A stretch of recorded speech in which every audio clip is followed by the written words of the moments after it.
football.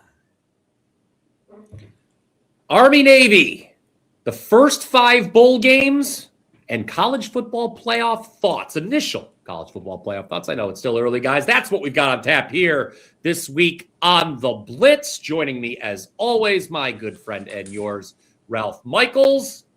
Steve Merril will be joining us momentarily, sitting in for Ross Benjamin this week. 3-0 last week with best bets.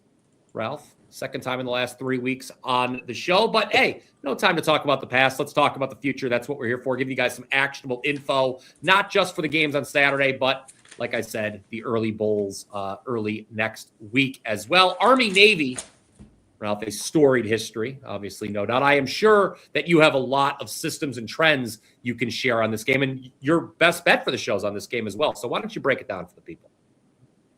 Well, it's no secret, Brian, that this series is now 2-17 over under the last 19 years since 2006. Why? It makes total sense. They run the option, slower paced. They practice against this offense every day. Statistically, Navy is more impressive for me. My power ratings actually lean Navy, but this is a game where, much like the final week of the college football regular season, in-state rivals, or you're playing your main rival, you really throw your power ratings out the window. But I am impressed with Navy. You look at what they've done. They finished the season winning back-to-back games as a dog, knocking off USF and Memphis. They were minus 20 yards per game in that last 2, but they got the job done. And then you look at their 2 losses at North Texas and at Notre Dame. I actually think Navy should be about an 8.5-point favorite in this game, but I can't quite get there. Why? Their rush defense has allowed 249 and 200 yards 2 of the last 3 games. They allowed 5.6 and 6.6 yards per carry. Now, North Texas and Notre Dame's rush attacks are far different than Army because of the O-lines and the size of the O-lines and the size of the wide receivers and tight ends that can block. You look at Army and you say, well, they lost at home against Tulsa, bad loss. A loss at Tulane, a good loss. At East Carolina, not a good loss. They got outgained by 180 yards. They lost by North Texas by 7. Actually, 7 points better than Navy did. And they lost to Tarleton State, which had the season start in an uproar. Both of their bowl bids are already attached. Now, while the over-under is 2-17 the last 19 years, the over is actually 2-1 the last 3 years. So 2 of the last 3 have gone over the total. That doesn't concern me because I have very good reasons why both of those games went over the total. Last year, when Navy won and went over the total, remember, Army was playing Tulane the week before in the AAC championship, so they didn't have their traditional 2-week rest. That's a big difference. While Navy had 2 weeks to prep for Army, Army was prepping for the best team in the American Conference, had to then take on Tulane, had another physical week, and then to prep for Navy. So that situation clearly screamed Navy last year. And 3 years ago when the game went under, that was in double overtime. The final was actually 10-10 after regulation. With that said, the total 38 or 39.5. This total was falling so far when we had 15 straight unders. But now that the last 3 years, 2-1 to the over, Joe Public is not grabbing those unders like they used to. I really find value in the first half under, Brian. First half under is 19.5. Full game is 38. You don't find many college football games with the first half total more than 50% of the full game. That is giving us true value with the under. Best bet for the show. First half under 19.5, Army-Navy. All right, there you have it. We're just a few minutes into the show. We've already got 1 leg of our 3-leg parlay in. Ralph going with the first half under. I like it. Ralph's been tremendous with his first half totals here on the show. Steve Merril, I'll tell you what, it doesn't matter if it's the Army or the Navy. They can't tell this man working on his time. Pardon me, I got so choked up to see it. I know, Brian. I love it, Brian. I try to come late so that you don't get as choked up, and you still. Can you only imagine if it had been 3 minutes earlier, Ralph? I know. On the floor right now. Oh my goodness, Steve. Wonderful to see you, Steve. And look, I'm going to make this short and sweet. My handicap of this game is very simple, almost rudimentary, dare I use that term. You look at a game with this low of a total, and one of the teams is getting six and a half points. It's dog or pass for me. I see a couple people in the chat. I see David in the chat. I see CT in the chat. Titan CT. People are saying, hey, if this gets to 7, I'm on Army. I would concur with that assessment. I could only lean to the underdog as far as the side goes. Steve, let me bring you in, our commanding officer, if you will. How do you like Army and Navy? Well, first of all, great to see both of you. And I want to thank Ralph because he gave me some great data for the video that I did on this game earlier in the week. The first thing you always think of is the under trend. And Ralph's numbers showed that, Service Academy games stay under. But when you look at Army Navy only, 17-2 to the under. And one of those overs was a double overtime game 3 years ago. Last year's game did go over. And obviously the totals are a lot lower than they were a couple of decades ago when that trend began. We were getting 40s, even some 50s, low 50s for the over-unders. Now we're in the mid to high 30 range. It's still under a pass for me, but the little wrinkle to this game is what you mentioned, Brian, is that we do have Navy as almost a touchdown favorite. And that did catch my eye when I was doing the video a couple days ago. But the more I dug into it, I get it. And by the way, that's a sharp money move on Navy. The money quickly on Monday came in on Navy, crossed over that key number of 6.5. And as you mentioned, we might be seeing some 7s by kickoff on Saturday afternoon. I'm not interested in laying 7, but at 6.5, I would still lean towards Navy. And I get what you're saying, Army, underdog, run the ball. Both teams know how to defend the option. And that's why the under is a little tricky in this game as well, because if you think a favorite can win by more than a touchdown, then all of a sudden maybe some more points are scored. I still think this game can stay under. Maybe an Army team total under is another way to hedge it. But both teams are going to run the ball basically every play. I think Navy has the better run D. And even when the passing is needed, I think Navy throws the ball better as well. They are the better team this season. And while Army has gotten them in recent years, I think it's a chance for Navy once again to assert that dominance that they had for decades. If you're going to play it, I would actually lay it with the midshipmen. Would have definitely liked it more at -6 or less. It is getting a bit pricey now, though. Yeah, Dan here, pardon my finger. I'm going to throw this comment up on the screen. RJ, he says, I will be looking to bet both of these teams in their bowl games. Absolutely 100% agree with that assessment. I will just point out one more trend, and then I'll throw it back to Ralph. One of the things with Navy, and I'm tip of the cap to Navy, I did not think they were going to be able to match their record from last year. One win if they win either here or their bowl game, they will match last year's win total of 10. They are, and here's, I guess, Steve, another reason I was looking at the Army side, and naturally I'm just a guy who looks to take the points everywhere. I think a lot of the people watching know that. Navy 2-6 against the spread their last 8 games. Both covers were in the underdog role. I had them in one of those games against USF, a game that cost USF a spot in the college football playoff. They won that game outright, of course. So that's just kind of how I was handicapping it. Ralph, I think you wanted to follow up. I did. I was just going to bring up this game, first time in Baltimore in over a decade. Temperature in the mid 40s, no wind to speak of. So nice weather for it. Brian, I did a TNA, a Trends and Angle Bowl video, which will get posted tonight on WagerTalk's YouTube channel.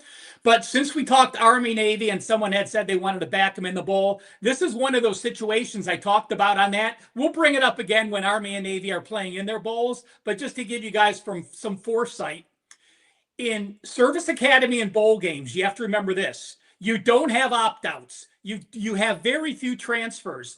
You are conditioned. You don't get distracted. Since 2006, Army, Navy, and Air Force in bowl games, 24-9, 73% against the spread. Since 2017, Service Academies in bowl games, 11-1 straight up, 11-1 against the spread. That is 92%. And since 2009, Service Academies in bowl games with the line between the 7s and a total under 59, so they're not playing a high-flying offense, 13-0 straight up, 13-0 against the spread. Wow, that is some awesome trends right there. Well, hey, Brian, real quick, I'm looking at the odds logic screen. We see that Army opened 2.5 against Connecticut. It's now 5.5, even 6 at one of these sharp global books. So, Ralph, at what point, obviously they haven't caught on to it yet, right? It keeps working year after year. You just wonder, is that going to be priced in this year or not? And again, it depends on what your power ratings say, but, there's a lot to be said, and it makes complete sense. we'll see some of these teams that have 10 or 12 players opt out. That could be, your entire starting offense or your entire starting defense. So to have your team play with continuity with everyone that's healthy, getting ready to play is a big boost for those service academies. And Brian, the other game is Navy against Cincinnati. Cincinnati opened as a 1-point favorite. Navy is now a 4.5 point favorite. So that's we've seen more than 3 to 4 too. point moves in both of those games already towards the service academies. Yeah, I was going to bring that Navy Cincinnati game up if you didn't.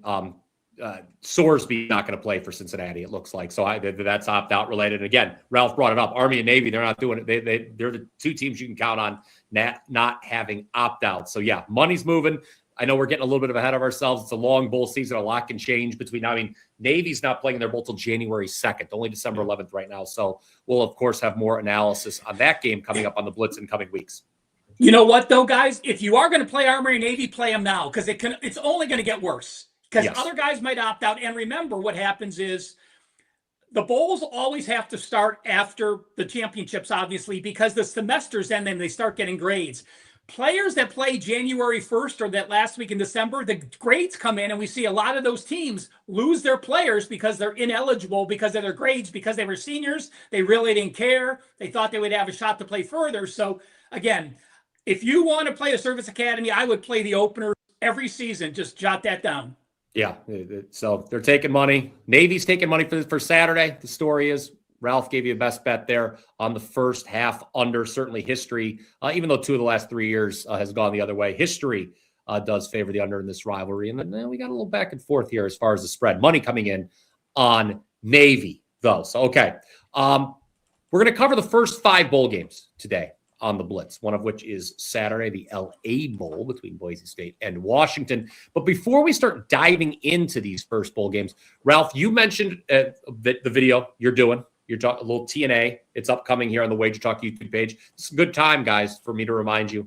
Don't only just smash that like button for this show. Click subscribe down below me. That way you'll be instantly notified when great videos like the one Ralph is going to drop goes up on the page. And Ralph, you wanted to dig into, to start us off here today, or to start off our bowl portion of the program, some general handicapping trends for the bowls. Obviously, betting the bowls in the year 2025, it's not what it used to be 10 or even 5 years ago. I'll tell you what, I've had a great bowl record. 2014, I didn't make adjustments quick enough, to be honest with you. This past season, the 2023 bowls. Last year in the bowls, I was number 1 at WagerTalk, going 12-3, 80% on my 15 bowl releases. So I just want to talk about some generals. The trends and angles, and I said this on my video, the trends and angles are not as strong as they used to be. Used to have great situations because everybody was playing and there weren't opt-outs, and teams that had 6 wins that got to that win were a positive to finish the season with a winning record. Teams that had a lot of wins and are a dog have been a positive play. So it's something I look at, and do not make a bowl play without looking at injuries, at opt-outs, at coaching changes. Because even now, now with the Michigan situation, we're going to have another slew of coaching changes. So when you think you study the game, this may change, and all of a sudden, the other coach may now play, and you may start losing some other starters on other teams. So it is a trickle-down effect. It's actually more like a domino effect. It's much more than a trickle now. We'll see what happens with the Michigan side. But to me, I do like taking teams that are at 6-6 and are a dog. It's been a positive situation. I don't put too much stock in losing a head coach. I do put a lot of stock in if you lose your head coach and 1 or 2 of your coordinators as well. That's going to leave you high and dry on the top end.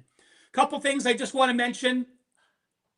Who covers more, bowl favorites or bowl dogs the last 2 years? Something that simple. At least know the information, and that's what we're sharing with you.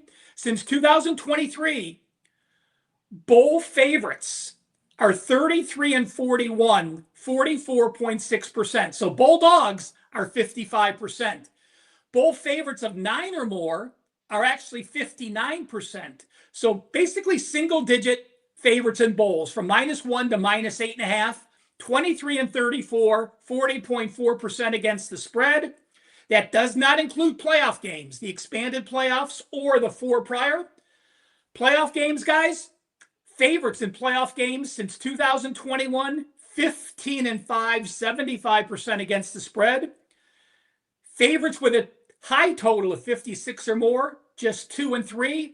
When you have a playoff favorite with a total under 56, they have gone 13-2 against the spread. There you go. Our little tease for what Ralph will be dropping again, guys. If you want more of that content, check out Ralph's video. Again, just another reminder, smash that like button if you've been enjoying it.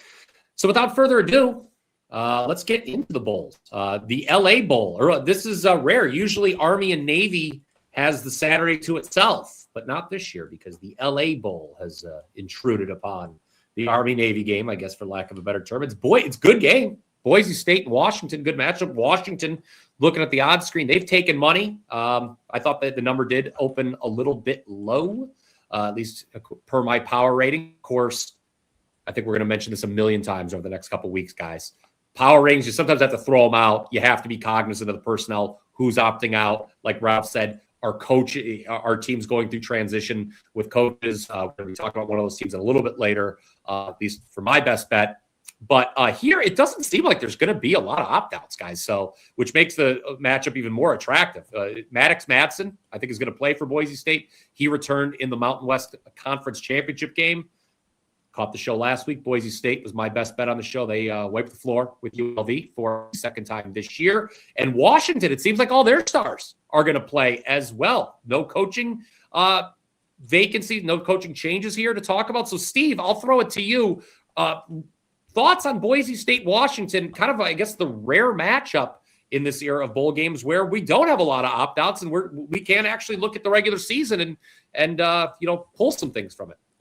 Yeah, I think the key, Brian, is make them play like 1 week after they just played, right? I think you're a little less likely to opt out. The whole opt-out thing is always strange to me, right? When a team is out of the running, and Washington's been out of the running, right? They weren't in the playoff picture for the last month or so. They have 4 losses on the season. So does Boise State. Like, why do you all of a sudden play those last 3 or 4 games in November? They don't matter. Like, you're not going to the Big Ten title game. So the whole opt-out thing seems strange. I think part of it is because you sit for 3 weeks and practice, and that makes sense to me. So it's not a surprise, maybe in hindsight, that the guys aren't opted out of this game because it's just 1 week later for Boise State, and it was just basically a bye week for Washington. So I do think that's part of the reason we get a good matchup here, and it's maybe something the Bulls should start playing more games on this Army-Navy Saturday, like you said, instead of waiting until next Saturday. It is a clean handicap. You're exactly right about power ratings, but since both teams look like they have everybody, their coaches are still there, I do think you can rely on your normal numbers, which I love because I'm a numbers guy. My 10,000 game simulation has Washington winning by 9 points on average. I also rate them as the stronger offensive and defensive team. I also have them with the stronger strength of schedule. So the line is fair. Better team on both sides of the ball. I did a standalone video for this earlier in the week. It's posted right here on WagerTalk TV. And by the way, you mentioned click subscribe and click that bell for instant alerts. I will be doing every single bowl game this season, except the Celebration Bowl on Saturday. We're not doing South Carolina State, Prairie View, A&M, but I'm doing every big boy bowl game all the way through January. Started off with this one. I do lean Washington. I also leaned under 51.5 in the video. It's now 52.5, even 53. The line was 8.5. It's now 9.5. I still like Washington, still like the under. That would normally get me looking Boise State team total under. The problem is most spots have 20.5. There are a few 21.5s out there. Yes, at 21.5, I do start leaning Boise State team total under as well, since I like Washington in the under for the game. I just think the Huskies are the better team on both sides of the ball, and I think they'll be focused here. And you mentioned Boise State's big win against UNLV last week. Could make an argument maybe this is not the greatest spot for Boise after a big home win, winning their conference championship game. This might be a little bit of a letdown spot here. Maybe they'll spend more time in Hollywood than they will prepping for this game. I love L.A. L.A. Bowl, 8 o'clock Eastern Saturday night. I'd lean favorite and under. Randy Newman, is he still alive? By the way, I mentioned him in the video the other day. I said he might sing halftime, and I was like, he might not even be alive anymore. Didn't get around to Googling that. Dan, please, can you Google that real quick? Dan lives in L.A. He has to know this for citizenship. Yeah, I know. They didn't allow him in L.A. Randy Newman fan. Randy Newman is alive and well, gentlemen. He is 80 years old and continues to make music. Yes. That is awesome. He's watching, I understand, too. He is actually one of the, Big fan of the 200,000 plus program. that is subscribed. Yes, that is very What do you absolutely. think of instantly? What sports-ish movie do you think of instantly when you hear that song, I Love L.A.? Baseball theme. Oh. Naked Gun. Come on now. You guys got to go watch You the put me Naked on the spot. I apologize. Maybe You, it's 'cause I you saw knew it a the few answer months already. Yes. The I Naked Gun think of baseball Toy team, one of the Story. greatest. Whenever I just think of You Got a Friend in Me. That's all I think. That was... The Naked Gun baseball scene with Reggie Jackson trying to assassinate the Queen. Oh, that's right. Yes. I love, There we you didn't even know go. where I was going with that, Brian. Come on. No. All right. All right. Okay. From Reggie Jackson assassinating the Queen to Must the fact, kill Ralph, the Queen. God, I tell you what, we could talk about the Sex Pistols. God save the Queen. I could have a nice conversation about that. But Ralph, from that to the fact that Washington does have a rest edge, there's no easy transition there. Steve brought up a great point. Boise, they played last week. It was a big game for them, the Mountain West Conference Championship. How much does that factor in your handicap? I think it does matter here. For me, I think it's another reason why we're seeing money come in on the favorite. And I will point out, too, Steve mentioned liking the under in this game. Until last week, when Indiana held Ohio State in check for 4 quarters, Washington was really the only defense that held Ohio State in check for any length of time. Remember that Ohio State did not have any success in the first half when they went out to Seattle to face the Huskies. So this Washington team, as Steve mentioned, they were out of contention in the Big Ten for quite a while. So I think this is a team that I have power rated quite high. I mean, to be taking money and laying 9.5 to Boise State, you got to be pretty damn good, to obviously be this big of a favorite against the Broncos. Well, let's look at strength of schedule first. Boise played a very weak schedule. In fact, their schedule is number 82. And even though they played that weak of a schedule, they were only number 58 in yards per play diff, plus 0.49 yards per play.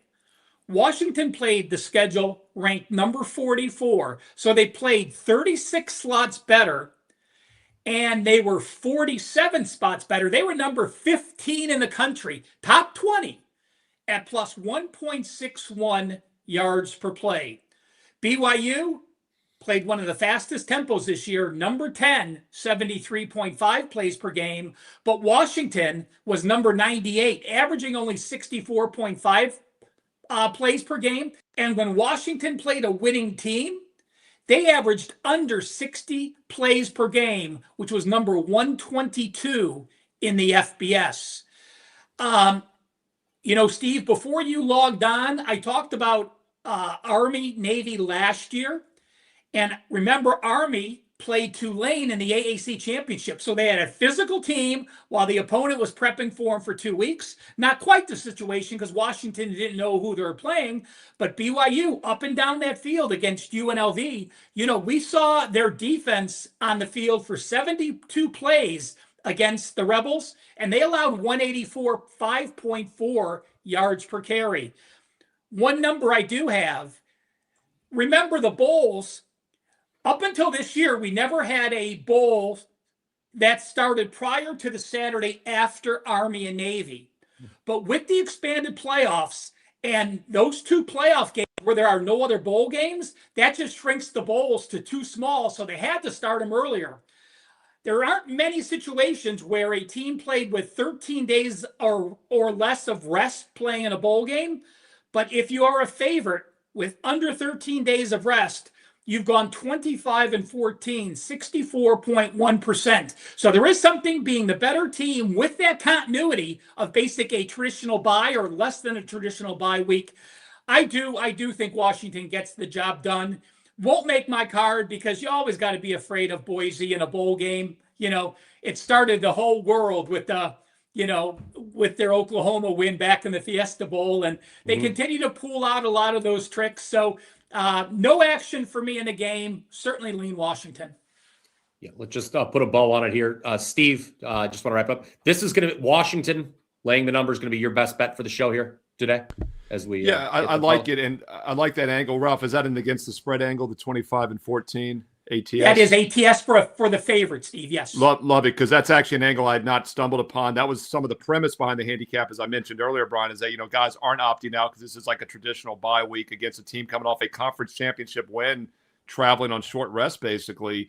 And I think Ralph's situational angle there really solidifies that. So I do like them as a best bet for the show. And I want to give that out sooner than later because when I did the video earlier this week, it was -8.5. I mentioned that it's now -9.5.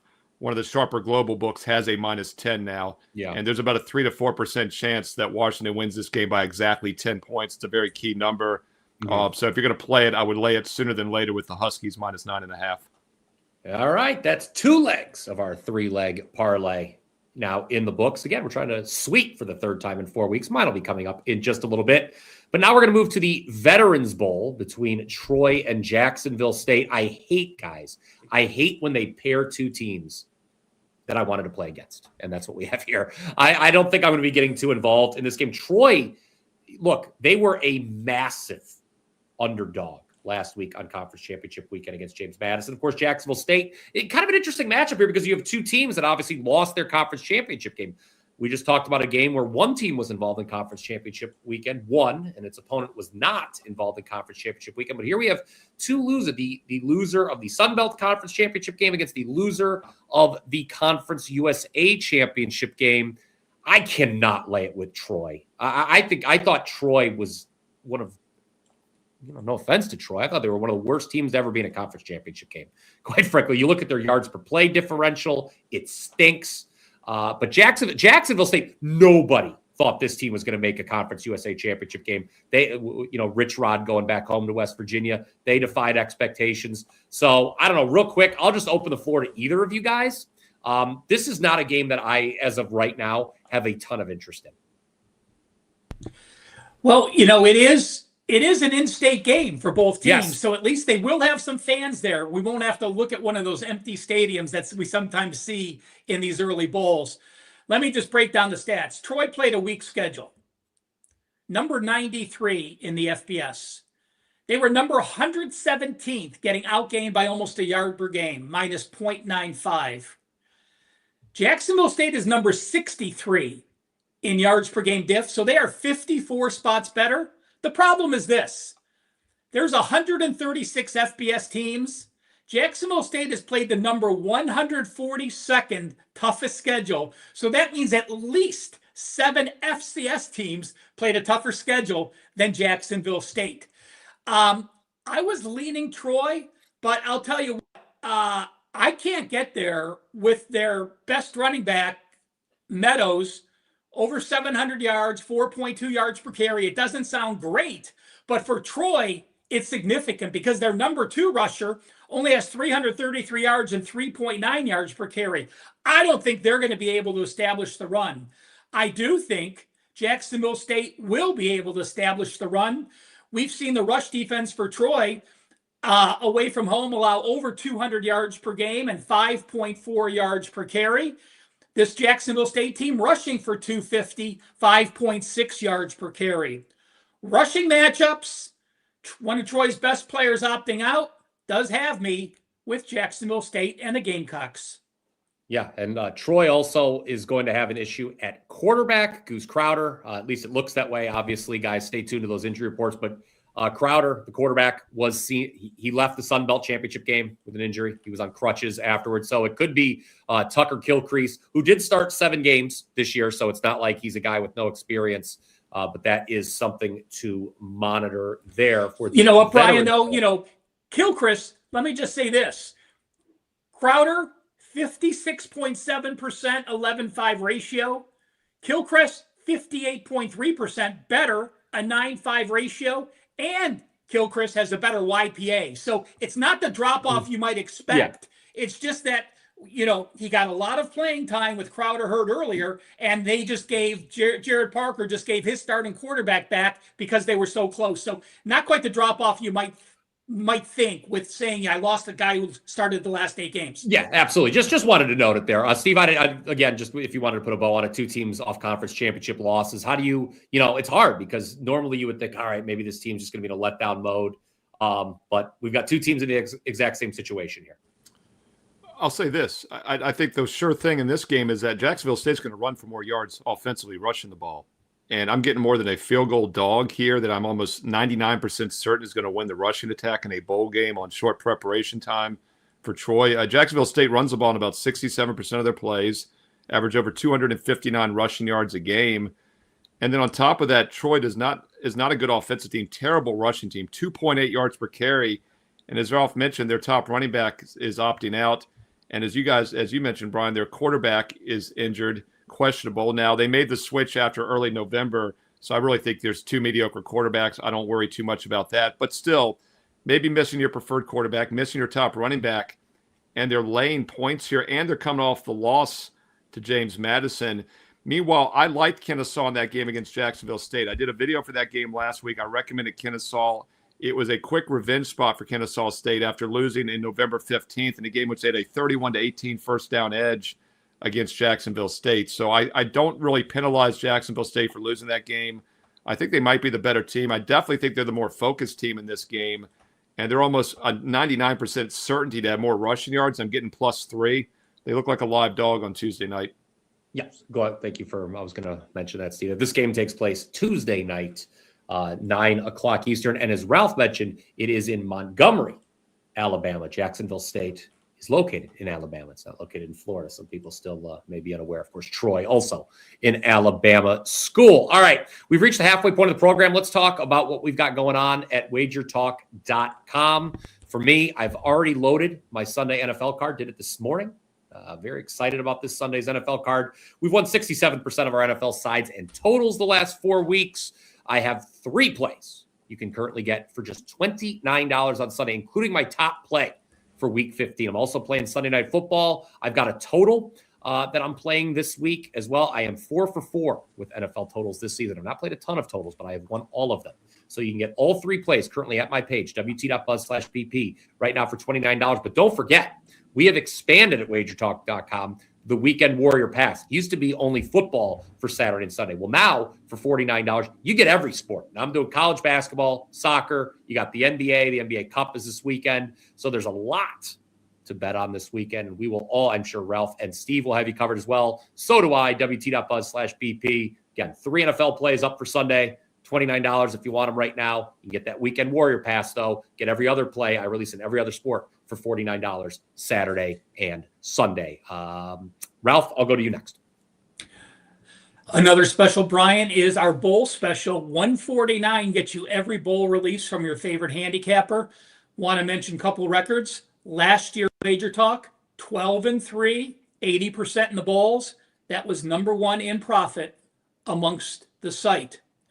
My NFL, the last 5 weeks, I've really lowered my NFL volume, have done a much deeper dive. How about an 11-1, 92% run the last 5 weeks in the NFL? So between the college bowls, number 1, between the NFL, number 1, be it the Weekend Warrior, be it the college football bowl package for $149, just be on board. And Steve, thank you for joining us this week, of course, sitting in for Ross Benjamin. I believe Ross will be back next week, but Steve has sat in before and has done an excellent job, doing an excellent job again here today. What do you have going on at WagerTalk.com this weekend? Thank you, Brian. I appreciate you having me. And looking forward to a great December here. Let's not just forget, it's not just bowl season, but the NFL regular season playoffs around the corner, college and pro basketball on a daily basis. That's 4 major sports going that I handicap right now. So it's a great time to pick up an all sports, all access membership. 1 day, 1 week, 1 month, 1 year. Different packages available, and every client gets the exact same personal best bets that I'm using each day. But don't forget about the bonus free plays. The last cut, just a bit outside from making my best bet card, goes up as a free play each and every day on my page. So if you're building your bankroll, get the daily free play right now. Steve Merril, WagerTalk.com. And here on WagerTalk TV, click subscribe, click that bell for an instant alert, because I am truly giving you every single bowl game here during the bowl season, and also a ton of free NFL videos. Last week, guys, free play on my page and the videos, I gave you 21 of the 23 football games for free last week in college and pro football. And I'm thinking, what am I doing? This is a terrible business model.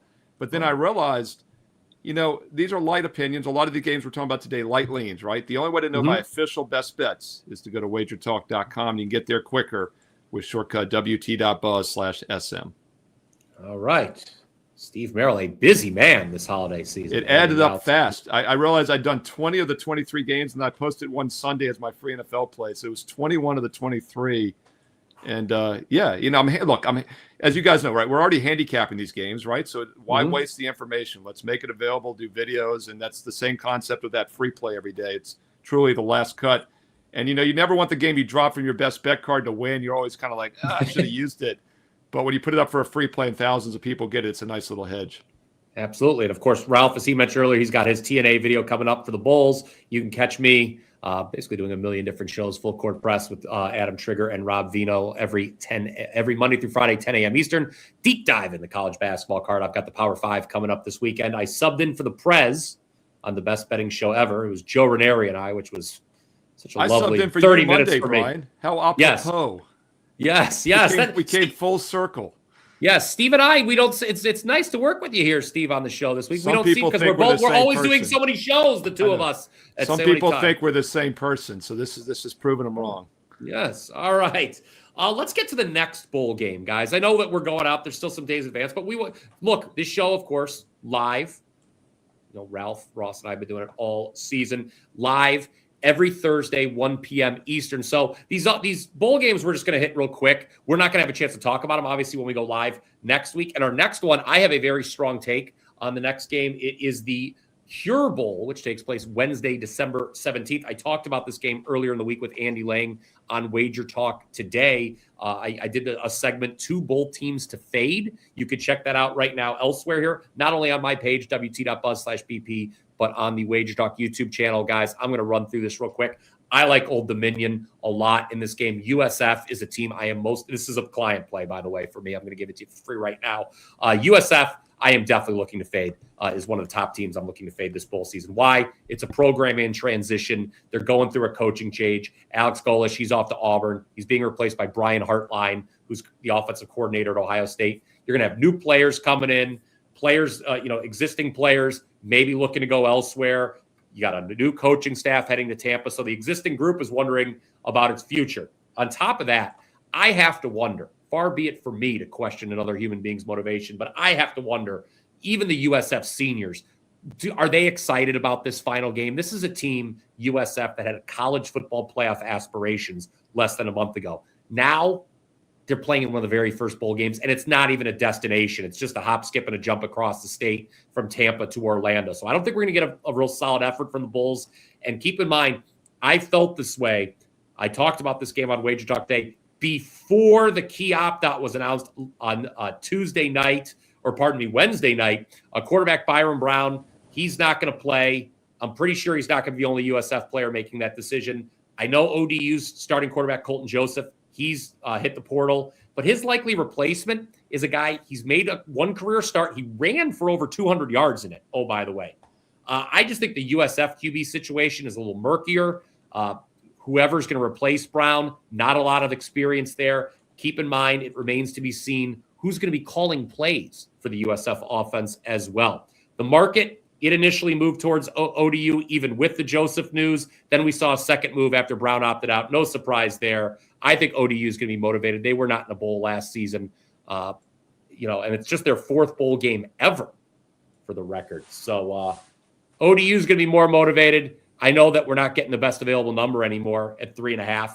I still like it. I think ODU is probably going to win this game outright. So that's my show best bet. We'll recap it at the end. ODU plus 3.5. If either of you guys would like to follow up, I'd be more than happy. I am going to disagree with you, Brian. So I'll go first. So we can hear. To me, it's totally different if your coach got fired and your program's on a downward swing. If you're an offensive player, you are freaking ecstatic with this hire. This is from the Ohio State legacy, he's coached, how he recruits wide receivers. He can bring in top talent. Yes, it's only in Orlando, but remember, next year, is it next year or 2 years? Maybe it's 2 years. They are building a brand new 35,000 seat stadium. This program is building. They're starting to get money in. They found some investors to bring in. I don't think you're going to have the opt-outs. And while Brown did opt out at quarterback, he is going to be an assistant helping the offense at the game. So you still have that camaraderie. You don't have someone who's being selfish and leaving. He's being selfish and still being involved. I lean USF, but not nearly enough to talk you out of anyone from your best bet. Just my lean on the game. All right, Steve, we've got a little disagreement on this one if you'd like to break the tie here on the Cure Bowl Wednesday night. Yeah, so I'm going to do some videos on this later this weekend for next week's games. I hadn't dug into this one too much. That's why I was looking forward to doing the show today. And boy, did you make a great case, Bryan. So when Ralph says he's going to disagree, I wanted to hear his side of the story. And I do think he brings up an excellent point about the continuity. Maybe we don't get that letdown. But I'll still say this about Old Dominion. They have the better defense in my rankings. They're a solid team on both sides of the ball. And yes, as you said, that line's gone from 7 down to 3, but you're still getting them as an underdog in a situation which they very well might win outright. And let's look at those defensive numbers for Old Dominion this year. They gave up just 19 points a game, just 4.8 yards per play, just 6 yards per pass against teams that average 7.2. Now, South Florida averaged 9.1 yards per pass this year, an explosive passing attack. But the loss to Byron Brown is legit. This guy averaged over 9 yards a pass, a 28-7 touchdown interception ratio. So the question becomes, can the backup do anywhere near as well? We don't have much to look at. Gaston Moore, 14 for 20, 2.7 yards per pass. And then we had Locken Hewlett, who threw one pass for a 45-yard touchdown. He was perfect. But yeah, a lot of uncertainty in this game about where the backup is, but I can't imagine they're going to be as good as Brown.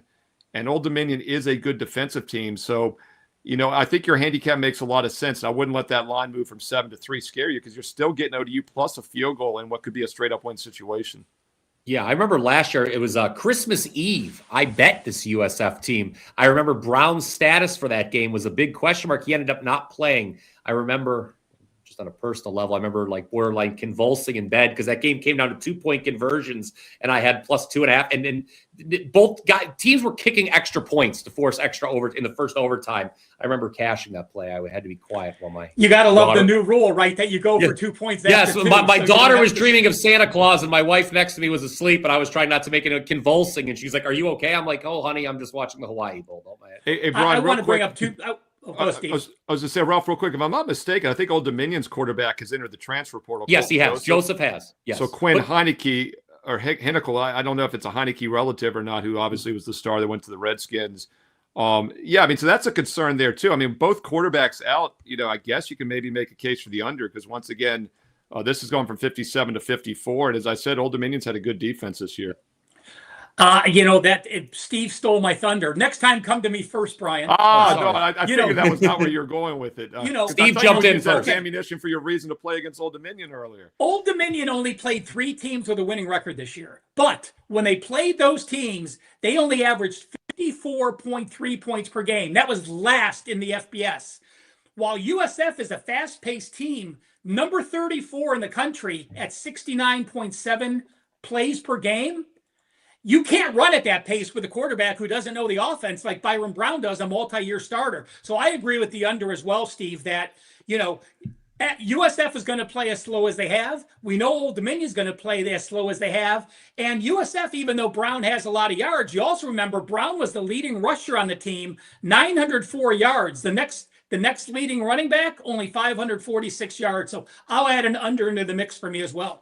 Yeah, and USF's defense was good. 23.5 points against teams that averaged 29.5, 5.1 yards per play against teams that averaged almost 6. So, check the opt-outs for both defenses here, but we're missing both starting quarterbacks. We got the defense is decent. Yeah, I'm starting to like the under here as well. I like ODU, the Monarchs. We don't have a king here in the United States, but I like the Monarchs. We don't? No, we don't have a king, believe it or not. No, there's no political talk on the Blitz. No political talk. But I will say, again, just to recap, just with the way the markets move, Joseph had hit the portal, the quarterback for ODU, and the market still moved in ODU's direction. Then came the big move came when Brown opted out. We record this, obviously, we're live here on Thursday. He officially opted out last night, Wednesday night. I'll have to change that by write-up. But, it's different, too. During the regular season, no one here on the show would ever tell you to bet into a 3-point line move. If you're betting into a line move because players opted out, that is not the same thing. If you are comfortable with the line, with those players gone, bet the game and don't worry how much it moved because it really is like resetting a line when you get this big news. So totally different in the bowls on playing a line move than in the regular season. Yeah, that's such a great point, Ralph. It's the same, Bryan, as an NFL preseason game. It's all information-based. It's all player personnel availability-based. It's quarterback-based, obviously, in this game. And that's an excellent point by Ralph. You have to realize 7 was not the correct line based on the current lineups, right? So it was just a rogue number. And now 3, you got to decide, is that the true number or not? Let's just do these last 2 bowls. I'll kind of group them together, guys. The bowls as we kind of go deeper into next week. But again, these bowls will have happened by when we go live now for next week's shows. And I also want to get some just early college football playoff thoughts. I saw some people in the chat going talking college football playoff already. So we do want to get a little discussion of that in here in the hour. So we've got 2 teams making their bowl debut in their very first year as an FBS program, because obviously some teams elected not to play bowl games this year. Both Delaware and Missouri State, they waived what is a stupid rule anyway, that teams can't make bowls in their first 2 years as an FBS program. Delaware will be playing Louisiana. That is in the Ventures Bowl. I know when people get wax poetic and wax nostalgic about the bowls, come on, the Ventures Bowl, it sounds like, something where a group of people are going to lose a lot of money. And then we've got Missouri State against an Arkansas State team. Arkansas State is, I think Delaware and Missouri State guys potentially are live to win these games. I think they're going to care a lot. And I thought their respective opponents, Louisiana and Arkansas State, had bad years. So I have not made any official decision yet. But to me, I don't know what you guys just think conceptually. Here's a team and here's 2 teams playing their first ever bowl game. Delaware, Missouri State, new FBS programs. They're going to be, you have to figure they're going to be excited. Yeah, I agree. Go ahead. Yeah, Ralph, you go ahead and start. Okay. Brian had asked me, I don't have information on a coach's first bowl game. Obviously, these teams were FCS. For Missouri State, they were in the playoffs, the FCS playoffs a few years ago. I'll just say this. I did not look at these games very much. My early leans on these games were Delaware and Arkansas State. Yeah, Arkansas State has 6 losses, but I look at Missouri State and the way they finished the season, losing to Kennesaw State and losing to Louisiana Tech. I think Arkansas State has a little better offense, even though their numbers aren't wow. Their numbers 385 versus 392, but the strength of schedule is significant. So I will just shoot the numbers, year-to-date numbers with the schedule. Missouri State played the 114th schedule. They're number 67. Arkansas State, number 119. That would lean Missouri State. But the reason Arkansas State has played so poorly, they were -9 turnovers this year. Missouri State was even. That gets you an extra win or 2 on the season. I lean Arkansas State. And Delaware and Louisiana. Louisiana's played the 109th schedule. Delaware the 127th. Delaware 99. Louisiana 107. Both pretty even. But it's such a weird bowl game. There is not one bowl game this year where both teams are top 25 tempo. It seems like every fast tempo team is playing every slow tempo team. So all those bowl totals, I love getting couple up tempo teams with couple young quarterbacks that are learning to play the game. Not much value in that. But my leans, slightest of leans, neither will make my card. Arkansas State and Delaware. Steve, anything you want to say about these 2 games? Well, that Arkansas State game is at 9:00 p.m. Eastern Thursday night, so I'll let Ross next week chime in on that one for me. But this other Wednesday game before we sign off, Lafayette, UL Lafayette, Delaware. By the way, I looked this up because what do they go by? University of Louisiana, and then we see the betting rotations all say UL Lafayette. They still are UL Lafayette, actually. I looked that up. I Wikipedia'd that a few weeks ago when I was doing a weeknight video because it was driving me crazy. So either is apparently acceptable. Delaware, obviously, a team I'm very familiar with. They were in the CAA up until a year ago for both basketball and football, my neck of the woods. No question they will be excited for their first year here in Division 1A football FBS to be in a bowl game. I do think UL Lafayette is the better team overall. That's why we're seeing them as a 3-point road favorite, 3-point favorite in this game in Alabama. Opt-outs are looking pretty clean on both sides of the ball. One thing that jumps out to me about UL Lafayette is they do not throw the ball well. Struggled to pass the ball this season, but they had a pretty good rushing attack, almost 200 yards a game. And Delaware, both against the pass and the run, pretty mediocre defense, giving up 32.5 points a game. So if Louisiana Lafayette's able to establish the rushing game, they probably are the better team. Game I'm going to have to dig into a little bit deeper. I'll be doing a video on this game, though. And right now it looks like a pretty evenly matched game between 2 mediocre 6-6 teams. All right. Before we recap our best bets, I just wanted to get your guys' initial thoughts on the college football playoff. Look, we understand it's a flawed system, okay, and they're going to tinker it again and whatever. That's not what the purpose of this show is, to give the folks actionable info. We got bottom line is across next Friday and Saturday, the four first round matchups to bet on. I like, as probably both of you do, to get out and speak to many people in this fine country of ours. I have yet to meet a single person who likes either group of 5 team, Troy or James Madison, Tulane or James Madison. Still have Troy on the brain. Tulane or James Madison. Obviously, both big underdogs to Ole Miss and Oregon, respectively. We've got Alabama and Oregon in what is expected to be Alabama and Oklahoma. Wow, I'm on fire today breaking these matchups down. Alabama and Oklahoma, a regular season rematch. Not a lot of points expected there. What do you got? Ralph, I'll go to you first. Any initial thoughts? Anything you want to share with the people here? I know you, I, and Ross will be breaking these games down in full on next week's show. But hey, the matchups are out. I didn't know if there was anything you wanted to let the people know now. Get them ready. I will say early leans. Oklahoma, Bama first half under. I think Oregon team total against James Madison. James Madison numbers are fantastic. But again, they've played one of the weakest schedules in college football. Totally different with that speed. Speed kills, and I think they get that. A&M and Miami went back and forth. Probably lean A&M right now, and no real opinion on Mississippi Tulane. I just never give Tulane enough credit. And I remember watching 4 years ago when they beat USC in that bowl game, and they're just a well-coached, fundamentally sound team. So maybe Steve will give you an opinion on that. You got a 4%. I'm going to check back. Actually, I'm 99% sure I had a 4% on Tulane in that game. I remember it was an amazing comeback. I kind of like it. That was a wild finish. But Steve, you will not be with us next. Thank you again for joining us, of course, Steve. It's always great having you on the program. Any initial thoughts you'd like to share? I know, of course, again, you're going to be doing videos for all 4 of these games, but any initial thoughts you wanted to share? Yeah, click subscribe, click that bell. You'll get an instant alert when these videos go up for next week's games. My initial thoughts between the 2 big favorites you mentioned, Oregon, James Madison, Ole Miss, Tulane. Obviously, the question mark with Mississippi is their focus. No Lane Kiffin, half the staff gone. But I think the players still want to play for a national title. They're going to rally behind that. And I think Tulane could be the team that's a little bit less focused. And the big difference in that game for me is the huge defensive edge that Ole Miss has. Tulane's a pretty good offensive team. Ole Miss is better. But Ole Miss has a substantial defensive edge. Whereas James Madison, I do still rank as a top 30 defense. I barely have Tulane in my top 70. So I think of those 2 games, if you're going to lay the big number, I'd be more comfortable doing it with Ole Miss. The Texas A&M Miami game is interesting to me. I do rate A&M as the stronger offense, but I've actually got Miami as the better defensive team in that game. Mm-hmm.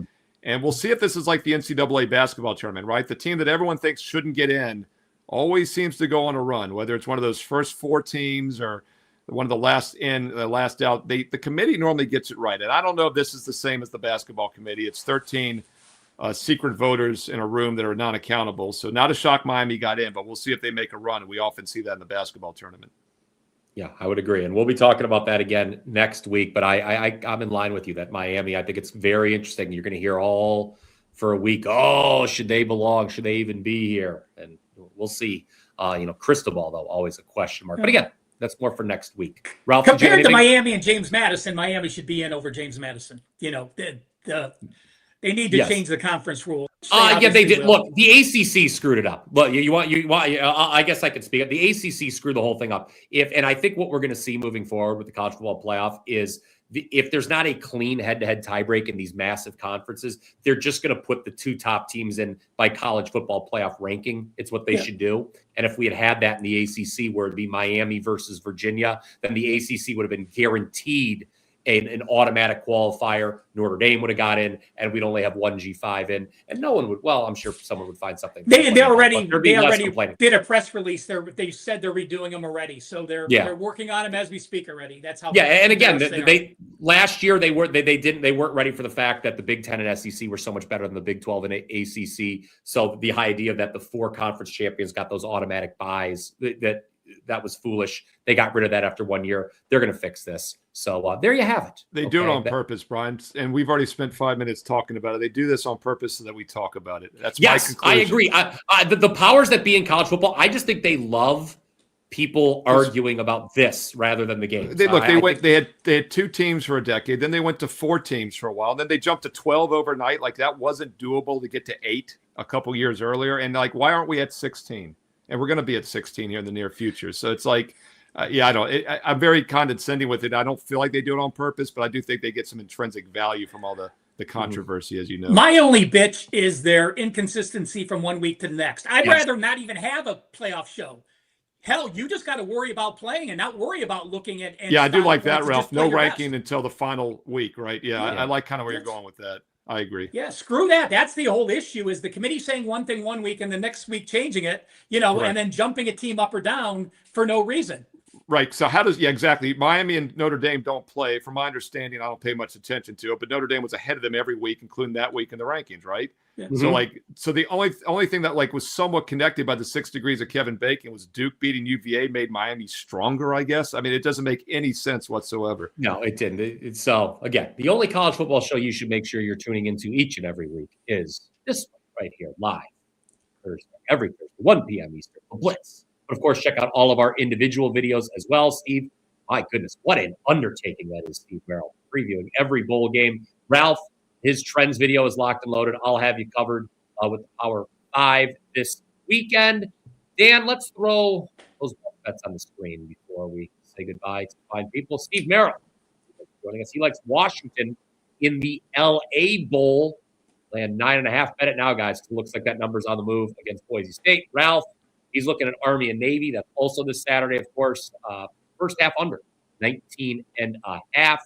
And then we go past the weekend to next Tuesday. I like ODU getting 3 and a hook against South Florida in the Cure Bowl. So can we do it? 3-0 for the 3rd time in the next 4 weeks. We'll let you know.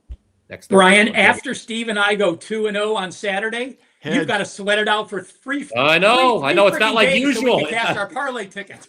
I know there's a lot of pressure if you when you do that. I know how that's going to be. So all right, for Ralph Michaels, for Steve Merril, I am Bryan Power. This has been the Blitz. We will be back next week again, talking in deeper detail the college football playoff. Don't forget to get all of our plays. Steve, WT.buzz/SM. Ralph, WT.buzz/RM, me, WT.buzz/BP. You can go back. It's about the 30-minute mark of this video. We told you what we had cooking this weekend. Until next week, let's cash some tickets.